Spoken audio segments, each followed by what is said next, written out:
कलम ने लिखा अल्लाह आदम व हव्वा को पैदा करेगा। आदम व हव्वा मशीयत इलाही के तहत जमीन पर आएंगे और जमीन पर आने के बाद नस्ल इंसानी का आगाज होगा। औलाद आदम बढ़ेगी, यहाँ तक के औलाद आदम में दो गिरोह हो जाएंगे। एक गिरोह सीधे रास्ते पर चलेगा, दूसरा गिरोह गुमराहियत के रास्ते पर चलेगा। जो गिरोह सीधे रास्ते पर चलेगा अल्लाह उस गिरोह को जन्नत में दाखिल फरमा देगा। जो गुमराहियत के रास्ते पर चलेगा परवरदिगार उसको जहन्नम का रास्ता दिखाएगा। रब्बे कदीर ने हजरत आदम अलैहिस्सलाम का रब्बे कदीर ने नूरे मोहम्मदी को लिबास बशरी में भेजने का इरादा किया। इरादा करने के बाद तमाम फरिश्तों को जमा किया और तमाम फरिश्तों को जमा करने के बाद फरिश्तों से मशवरतन रब फरमाता है इन्नी जाइलुन फिल अर्ज़ खलीफा। ए फरिश्तों मैं इस जमीन में अपना नाइब बनाना चाहता हूँ। ए फरिश्तों इस जमीन पर मैं अपना खलीफा भेजने का इरादा करता हूँ। ए फरिश्तों बोलो तुम्हारी क्या राय है। फरिश्ते जब इतना सुनते हैं रब की बारगाह में अर्ज करते हैं अतजअलु फीहा मन युफ्सिदु फीहा व यस्फिकु दिमा। ए परवरदिगार क्या तू ऐसे को अपना खलीफा बनाएगा, ऐसे को अपना नाइब बनाएगा, ऐसे को अपना खलीफा बनाएगा जो जमीन में खूरेजिया करेगा, जमीन में फसाद का जरिया बनेगा। ए परवरदिगार हरगिज़ तू ऐसे को अपना खलीफा ना बना, ऐसे को अपना नाइब ना बना जिसकी नियाबत व खिलाफत जमीन में खूरेजी का सबब बने। रब्बे कदीर ने फरिश्ते की बात को सुना। सुनने के बाद मेरा मौला फरमाता है इन्नी आलमु मा ला तालमून। ए फरिश्तों बेशक मैं वो जानता हूँ जो तुम नहीं जानते हो। रब्बे कदीर ने फरिश्तों में से सबसे पहले हजरत जिब्रील को हुक्म दिया है ए जिब्रील जाओ जमीन से एक मुट्ठी मिट्टी उठा कर लाओ। हजरत जिब्रील चलने लगे। रब ने फरमाया जिब्रील ख्याल रखना हर मिजाज की मिट्टी को लेकर के आना, हर किस्म की मिट्टी को लेकर के आना, हर रंग की मिट्टी को लेकर के आना। हजरत जिब्रील जमीन के खित्ते पर आते हैं। जमीन के पर्दे पर आने के बाद हर मिजाज की मिट्टी को उठाते हैं, हर किस्म की मिट्टी को उठाते हैं। काली मिट्टी को हजरत जिब्रील ने लिया है, पीली मिट्टी को हजरत जिब्रील ने लिया है, सफेद मिट्टी को हजरत जिब्रील ने लिया है, कंदुमी मिट्टी को हजरत जिब्रील ने लिया है, सख्त मिट्टी को हजरत जिब्रील ने लिया है, नरम मिट्टी को हजरत जिब्रील ने लिया है। और हजरत जिब्रील जब इस मिट्टी को लेकर के चलने लगे जमीन ने हजरत जिब्रील के दामन करम को पकड़ लिया और पकड़ने के बाद अब जमीन बोलती है ए जिब्रील ये मिट्टी लेकर कहाँ जा रहे हो। ए जिब्रील इस मिट्टी का क्या करोगे। ए जिब्रील इस मिट्टी का क्या होगा। हजरत जिब्रील फरमाते हैं ए जमीन मिट्टी रब ने मंगाई है, बारगाह मौला में पेश करना है, परवरदिगार की बारगाह में इस मिट्टी के हिस्से को पेश करना है। अल्लाह अकबर। हजरत जिब्रील ने इतना फरमाया जमीन ने अर्ज किया था ए जिब्रील बताओ तो सही परवरदिगार इस मिट्टी का क्या करेगा, इस मिट्टी से क्या बनाया जाएगा, इस मिट्टी से क्या पैदा किया जाएगा, इस मिट्टी से क्या बनाया जाएगा। हजरत जिब्रील ने फरमाया ए जमीन इस मिट्टी से आदमी को पैदा किया जाएगा, इंसान बनाया जाएगा, इंसान को जमीन पर भेजा जाएगा। अब यही इंसान एक गिरोह सीधे रास्ते पर चलेगा, यही औलाद आदम भटकेगी। अल्लाह उनकी हिदायत के लिए कभी हजरत नूह को भेजेगा, कभी हजरत दानियाल को भेजेगा, कभी हजरत ईसा को भेजेगा, कभी हजरत मूसा को भेजेगा, कभी हजरत इब्राहिम को भेजेगा, कभी हजरत इस्माइल को भेजेगा। ए जमीन अगर जो भी इंसान सिराते मुस्तकीम से हटकर गुमराहियत के रास्ते को इख्तियार करेगा मेरा मौला उसे जहन्नम में दाखिल फरमाएगा। और जो सीधे रास्ते को इख्तियार करेगा मेरा मौला उसे जन्नत अता फरमाए। सुभान अल्लाह। नारे तकबीर, नारे रिसालत, जश्ने आमदे मुस्तफा, जश्ने आमदे मुस्तफा, फैजाने औलिया इकराम, मसलके आला हजरत। बहुत खूब, वाह वाह। जमीन जब इतना सुनती है ना, क्या कहने, जमीन रोने लगी, जमीन बिलकी, जमीन ने आहो फुगा किया, जमीन ने गिरिया उजारी की। हजरत जिब्रील फरमाती हैं जमीन रोती क्यों है? ए जमीन तेरे रोने की वजह क्या है? तो जमीन अर्थ करती है जिब्रील गुनाह इंसान करे जहन्नम में मुझे जलना पड़े, ऐ जिब्रील मुझ पर रहम खाओ, मिट्टी छोड़ो, रब की बारगाह में हाजिर हो जाओ। हजरत जिब्रील ने जब इतना सुना रहम खाया, हजरत जिब्रील ने मिट्टी छोड़ी ना, रब की बारगाह में हाजिर। रब ने फरमाया जमीन ए जिब्रील क्या मिट्टी लेकर के आए? हजरत जिब्रील अर्ज करते हैं मौला नहीं, मैं मिट्टी लेकर के चला था ना तो जमीन रोई थी, मुझे जमीन के रोने पर रहम आ गया। रब ने फरमाया मीकाईल तुम जाओ। हजरत मीकाईल भी आए, हजरत इसराफील भी आए, ये दोनों फरिश्ते मिट्टी छोड़ कर चले जाते हैं। आखिर में अल्लाह ने हजरत इजराइल को भेजा है। कौन इजराइल है? वो इजराइल हैं जिनको अल्लाह ने हमारी मौत के लिए मुकर्रर किया है। इजराइल किसी के बाप को बेटे से जुदा करते हैं, किसी के बेटे को बाप से जुदा करते हैं। मौत का फरिश्ता आता है, आने के बाद हजरत इजराइल अलैहिस्सलातु व तस्लीम तशरीफ लाते हैं। लाने के बाद जमीन के हर खित्ते से मिट्टी को उठाते हैं, हर गोशे से मिट्टी को उठाते हैं, हर कोने से मिट्टी को उठाते हैं। मिट्टी लेकर के चलने लगी, जमीन रोती रही, इजराइल चलते रहे, जमीन बिलकती रही, इजराइल चलते रहे, जमीन गिरिया जारी करती रही, इजराइल चलते रहे, जमीन आहो फुगा करती रही, इजराइल चलते रहे। हजरत इजराइल रब की बारगाह में मिट्टी लेकर के हाजिर हो गए। रब ने फरमाया इजराइल मिट्टी लेकर के आ गए। हजरत इजराइल अर्ज करते हैं मौला हाँ हाँ मैं मिट्टी लेकर के आ गया। रब ने फरमाया इजराइल जब तुम मिट्टी लेकर के चले थे क्या जमीन रोई नहीं थी, जमीन बिलकी नहीं थी, जमीन ने आहो फुगा नहीं किया था, जमीन ने गिरिया उजारी नहीं की थी? हजरत इजराइल अर्ज करते हैं ए परवरदिगार जब मैं मिट्टी लेकर के चला था,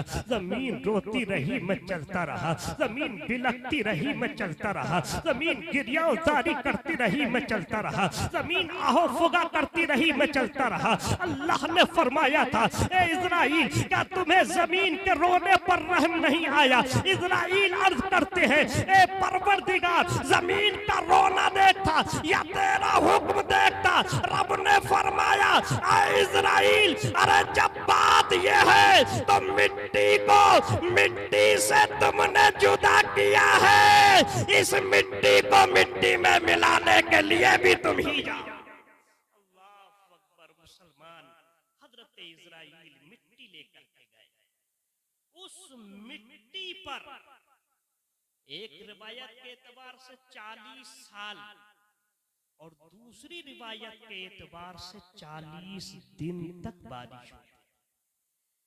उस मिट्टी पर 39 साल या 39 दिन गम की बारिश हुई और 1 साल या 1 दिन उस मिट्टी पर खुशी की बारिश हुई। इसलिए इंसान की जिंदगियों में खुशियां कम है और गम ज्यादा।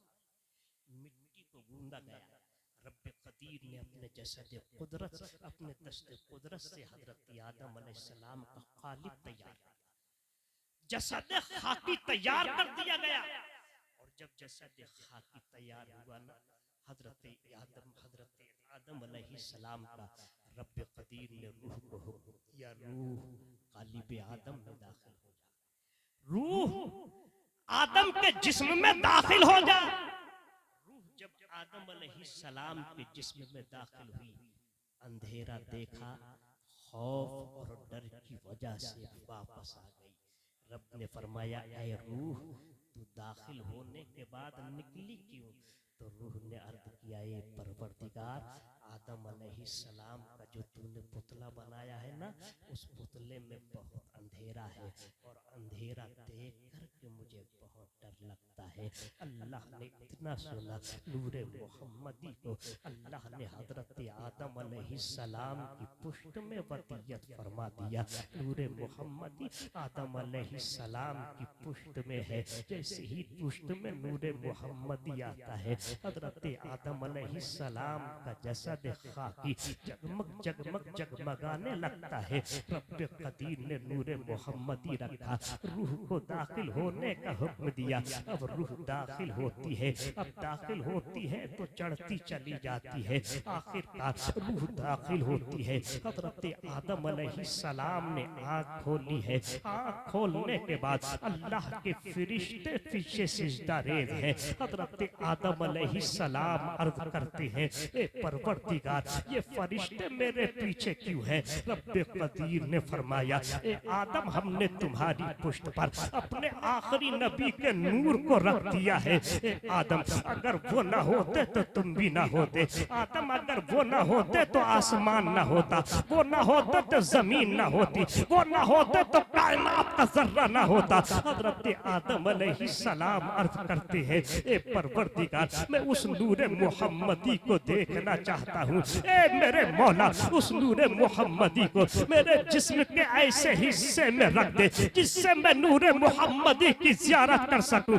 अल्लाह रब्बुल इज्जत ने हजरत आदम अलैहिस्सलाम की पुष्ट से नूरे मोहम्मदी को उठाया है, हजरत आदम अलैहिस्सलाम की पेशानी में रखा है। अब पीछे के फरिश्ते सामने आ जाते हैं। आदम अलैहिस्सलाम अर्ज करते हैं, ए परवरदिगार, ज़ियारत नहीं हो पा रही है। ए मेरे मौला, ऐसे हिस्से में रख दे ताकि नूरे मोहम्मदी को देख सकूं। अल्लाह रब्बुल इज्जत ने नूरे मोहम्मदी को आदम अलैहिस्सलाम के अंगूठों में रखा।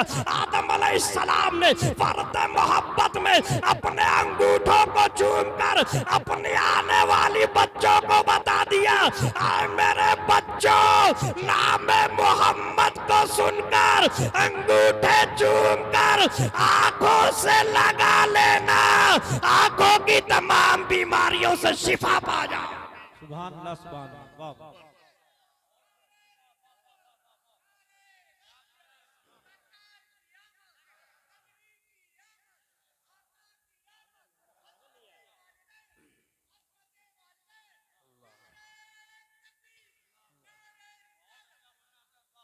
मुसलमान आदम अलैहिस्सलातु व तस्लीम जन्नत में है और जन्नत में रहते रहते जब एक जमाना गुजर गया, रब की बारगाह में अर्ज करते हैं, मौला, जन्नत में मेरा साथी होता तो बड़ा अच्छा लगता। परवरदिगार, जन्नत में मेरा साथी पैदा फरमा दे। इतना सुना, हजरत आदम अलैहिस्सलाम पर नींद का गलबा तारी हो गया। नींद का गलबा, और जब नींद का गलबा तारी हुआ, अल्लाह रब्बुल इज्जत ने आदम अलैहिस्सलाम की बाईं पसली को निकाला और बाईं पसली को निकाल कर अल्लाह ने हव्वा को पैदा फरमाया। किसे पैदा फरमाया? हजरत हव्वा रज़ियल्लाहु ताला अन्हा को पैदा फरमाया, जो हमारी और आपकी माँ है, हमारी और आपकी माँ है, उनको पैदा किया। और जब उनको पैदा किया, हजरत आदम अलैहिस्सलातु व तस्लीम ने जब अपनी आंखें खोली ना, तो देखा कि एक खातून मेरे सरहाने बैठी है। और जब सरहाने बैठी हैं, आपने कलाम करना चाहा, रब ने फरमाया, आदम अभी इजाजत नहीं, आदम अभी कलाम करने की इजाजत नहीं। आदम अलैहिस्सलाम अर्ज करते हैं, मौला क्यों?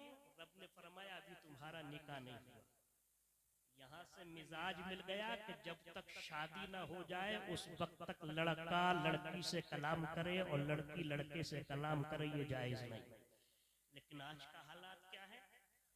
आज के हालात तो ये है कि इंसान होश में बाद में आ गया है। शैतान कान पे लग गया कान पे।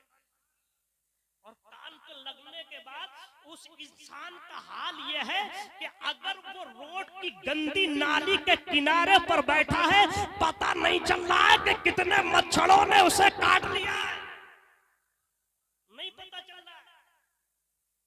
पूरी रात गुजर गई, खुद की रो रहा, दूसरे को रो रहा। क्या है यार, ड्रामा बना रखा है, ड्रामा जिंदगी का। अल्लाह ने हमें और तुम्हें ड्रामे के लिए नहीं भेजा, बल्कि अल्लाह ने हमें तुम्हें अपनी बंदगी के लिए भेजा। गंदी नाली पे बैठा बात कर रहा, टप टप आंसू गिर रहे और मार रहा। क्या हाल, पता ही नहीं चल रहा कि उसकी जिंदगी को उस अल्लाह ने किस लिए पैदा किया। आखिर रब ने फरमाया आदम अभी बात नहीं कर सकते। हजरत आदम अलैहिस्सलाम अर्ज करते हैं मौला क्यों? रब ने फरमाया अभी तुम्हारा निकाह नहीं हुआ, अभी निकाह नहीं। और आदम जब तक निकाह नहीं हो जाता उस वक्त तक तुम हव्वा से बात नहीं कर सकते।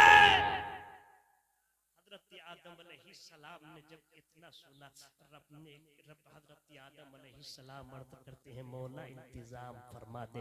रब कदीर ने हजरत आदम अलैहिस्सलाम का निकाह हजरत हव्वा से करा दिया। हजरत हव्वा से कराने के बाद रब कदीर हजरत आदम अलैहिस्सलाम हजरत हव्वा से फिर कलाम करना चाहते हैं, यानी मस करना चाहते हैं। रब कदीर फरमाता है आदम तुम पहले अपनी बीवी का महर अदा करो। हजरत आदम अलैहिस्सलाम अर्ज करते हैं ए परवरदिगार तूने मेरे महर में क्या बनाया है? ए परवरदिगार क्या आसमानों की बुलंदी को महर बनाया, जमीन की पस्ती को महर बनाया, जन्नत की हूरों को महर बनाया, जन्नत के गिलमान को महर बनाया, जन्नत के महिलात को महर बनाया, जन्नत के तमाम शजरों को महर बनाया। ए परवरदिगार तूने मेरे महर में क्या रखा है? रब कदीर फरमाता है आदम हमने तुम्हारे महर में जन्नत की हूरों को नहीं रखा है, जन्नत के गिलमान को नहीं रखा है, जन्नत की नहरों को नहीं रखा है, जन्नत के महलात को नहीं रखा है, आसमान की बुलंदी को नहीं रखा है, जमीन की पस्ती को नहीं रखा है। आदम बोले ए मौला फिर क्या रखा है? रब कदीर ने फरमाया हमने दुरूद पाक को रखा है। आदम तुम हव्वा के साथ मिलकर मेरे हबीब पर 21 मर्तबा दुरूद पढ़ दो, तुम्हारे महर को अदा कर दिया जाए। मुसलमानों अब महर की बात आ गई तो मसला सुनो। मसला यह है कि महर इतना बांधना चाहिए जितना लड़का अदा कर सके, और महर इतना बांध दिया, कमाई है उसकी 98 की और महर बांध दिया 100 रुपए, अदा कर सकेगा यार? उसका खुद ही महर, खुद ही पेट नहीं भर रहा तो महर क्या अदा करेगा? बल्कि महर उतना ही बांधना चाहिए जितना लड़का अदा कर सके। और आजकल हालात तो ये हैं जब बारात आती है ना, बारात तो हालात इतने बुरे हो जाते हैं, इतने बुरे हो जाते हैं। जब लड़की के अब्बा से पूछा जाता है महर कितना होना चाहिए तो वो कहता है यार मुझसे क्या पूछती हो, लड़की के चाचा खड़े थे इनसे पूछ लो। और जब लड़की के चाचा के पास गए तो लड़की के चाचा बोले यार मैं क्या जानू, लड़की का फुप्पा है, फुप्पा की मौज लगी है भाई, हाँ फुप्पा कितना महर होना चाहिए? कहने लगे यार महर तो उतना होना चाहिए कि हमारी लड़की सेव हो जाए। क्या मतलब? महर 5 लाख से ज्यादा कम नहीं बनेगा। लड़की के फुप्पा ने जब इतना बात कही उधर लड़के का भी फुप्पा था, बोला तुम 5 लाख कह रहे हो, मैं 1 लाख से ज्यादा नहीं दूंगा। हो गई तकरार, अच्छी खासी राजी और रिजा। हम बारात लेकर क्या अब यहाँ दोनों फुप्पाओं ने तकरार करा दी। अब यहीं से बीच में दरार पैदा हो गई, और जब दरार पैदा हो गई तो अब जो लड़की खुश रहना चाहिए वो अपनी ससुराल में बहुत दुख भरी जिंदगी गुजारती। इसके जिम्मेदार कभी कभी बसा औकात तो ऐसा होता है महर ही की वजह से कभी कभी ऐसा होता है कि बाराती भी लौट करके जाए। तो हमें इस चीज को संभालना पड़ेगा। बहर के मेरा टॉपिक ये नहीं, हजरत आदम अलैहिस्सलातु व तस्लीम से ये नूर मोहम्मदी मुंतकिल होता हुआ हजरत अब्दुल्लाह की पेशानी में आया। हजरत अब्दुल्लाह की पेशानी से हजरत आमना के शिकम में आया। हजरत आमना के शिकम में आने के बाद हजरत आमना फरमाती हैं, मेरा बेटा जब इस दुनिया में तशरीफ नहीं लाया था, मेरे शिकम में आया था, तो मैंने वो चीजें देखी जो कभी अपनी जिंदगी में नहीं देखी। अगर कोई पत्थर मेरे कदमों के नीचे आ जाता, मेरे बेटे की बरकत से वो पत्थर सुरमा बन जाता। अगर मैं कुएं पर पानी लेने के लिए जाती तो लोग कुएं में पानी निकालने के लिए कुएं में डोल डालकर पानी निकालते थे, लेकिन मैं कुएं पर जाती, जाने के बाद पानी ऊपर आ जाया करता था। नबी कौनैन की वालिदा फरमाती हैं कि मेरा बेटा जैसे ही मेरे शिकम में आता है, मैंने तमाम चीजें देख ली हैं। आप फरमाती हैं मेरा बेटा इस दुनिया में तशरीफ लेकर के आया, 3 दिन या 7 दिन तक मैंने अपने बेटे को दूध पिलाया। कबीला हवाज़न की औरतें आती हैं, आने के बाद आप फरमाती हैं कबीला हवाज़न की औरतें आई, हजरत हलीमा ने मेरे बेटे को उठाया, उठाने के बाद अपने सीने से लगाया, अपने खेमे की जानिब जाती है। जाने के बाद हजरत हलीमा फरमाती हैं मैंने अपने शौहर हजरत हारिस को आवाज दी थी, ए हारिस जरा करीब आ जाओ। हजरत हारिस करीब आते हैं। आप फरमाती हैं हारिस मैं तुमको एक ऐसा बच्चा ना दिखाऊं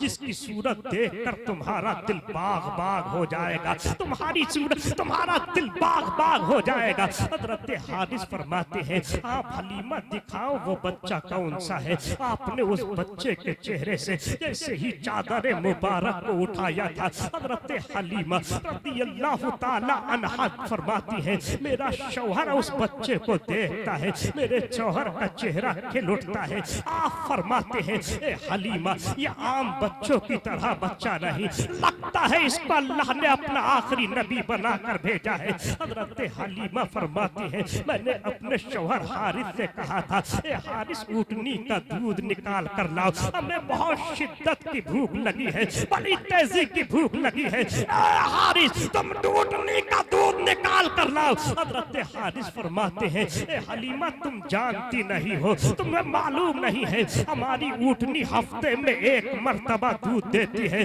वो भी 1 गिलास या 2 गिलास दूध देती है, उससे ज्यादा नहीं देती। हजरत हलीमा फरमाती है हारिस जरा कोशिश तो करो। हजरत हारिस अपना बर्तन लेकर पहुंचते हैं, ऊँटनी पर हाथ मारते हैं, ऊँटनी का दूध निकालते हैं। तो जैसे ही ऊँटनी का दूध निकालते हैं आपका एक बर्तन भरता है, दूसरा बर्तन भरता है। आप फरमाते हैं मैंने 3 बर्तन भर लिए लेकिन ऊँटनी का दूध खत्म नहीं होता। मैं उन ऊँटनी का दूध लेकर आता हूँ, मैंने पिया है, हलीमा ने पिया है। आप फरमाती है जैसे ही मैंने पिया, मैंने पीने के बाद मेरे शौहर हारिस ने पिया है। आप फरमाती है 7 दिन का जमाना गुजारने के बाद मैंने सोचा चलो अब यहाँ से रुखसत होना है, इस बच्चे को इसकी माँ को दिखा दिया जाए, इस बच्चे को आमना को दिखा दिया जाए। आप फरमाती है मैं अपने शौहर हजरत हलीमा फरमाती है अपने शौहर हारिस को साथ लेकर चलती हूँ। और जैसे ही मैं चली थी, चलने के बाद मैं जैसे ही जा रही थी रास्ते में खाना एक काबा पड़ा। मैंने हारिस से कहा था हारिस खाना एक काबा रास्ते में पड़ा है, चलो खाना एक काबा का तवाफ कर लिया जाए, खाना एक काबा के इर्द गिर्द चक्कर लगा लिए जाए, खाना एक काबा के फेरे ले लिए जाए।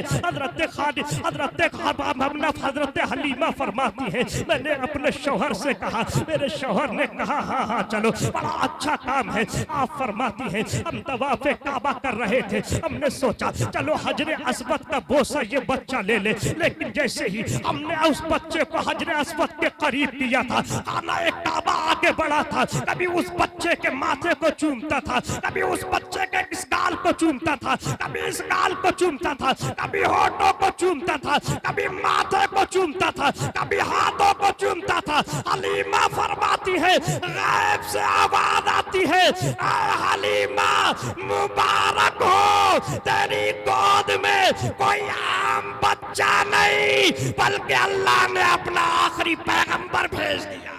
सुभान अल्लाह, नारे तकबीर, नारे रिसालत, अज़मते मुस्तफा, मसलके आला हजरत। बहुत खूब हजरत, वाह वाह वाह वाह, माशाअल्लाह मेरे माशाअल्लाह, पैगंबर 2 साल के होते हैं। बहुत अच्छा हजरत, 2 वाह। साल की जिंदगी गुजारने के बाद जब मेरे पैगंबर 6 साल की उम्र शरीफ को पहुंचे, हजरत आमना फरमाती है मेरा दिल बड़ा उदास था, दिल मदीना जाकर बहने के लिए कह रहा था। आप फरमाती हैं कि मैंने हजरत अब्दुल मुत्तलिब की बारगाह में अर्ज किया, अब्दुल मुत्तलिब मुझे जाने की इजाजत दे ताकि मैं मदीना जाकर कुछ घूम आऊं। आपने फरमाया हाँ बेटा जाओ, तुम जाओगे तुम्हारा दिल हल्का हो जाएगा। ऐ मेरे लाल चली जाओ। हजरत आमना फरमाती है मैंने साथ में अपनी कनीज उम्मे ऐमन को लिया, साथ में अपने बेटे मोहम्मद इब्ने अब्दुल्लाह को लिया, और लेने के बाद आप फरमाती हैं मैं चली और मक्का से मदीना पहुंची। 40 दिन तक मैं वहां पर रही।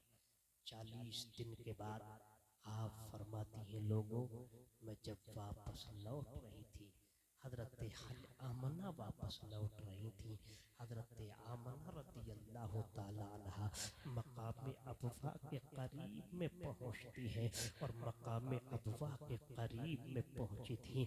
आप फरमाती हैं हजरत आमना की तबीयत खराब हो जाती है, बुखार बढ़ जाता है। आप फरमाती हैं हजरत उम्मे ऐमन को आवाज दी थी, उम्मे ऐमन आप अपनी गाड़ी को यहीं पर रोक लो। ए उम्मे ऐमन ऊंटनी को यहीं पर रोक लो। ऊंटनी को यहीं पर रोक लिया जाता है, ऊंटनी रुकती है।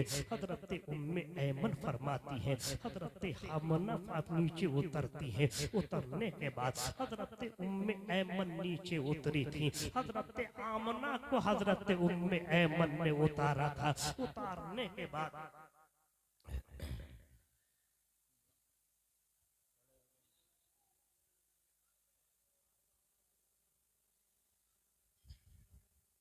नारे तकबीर, नारे रिसालत।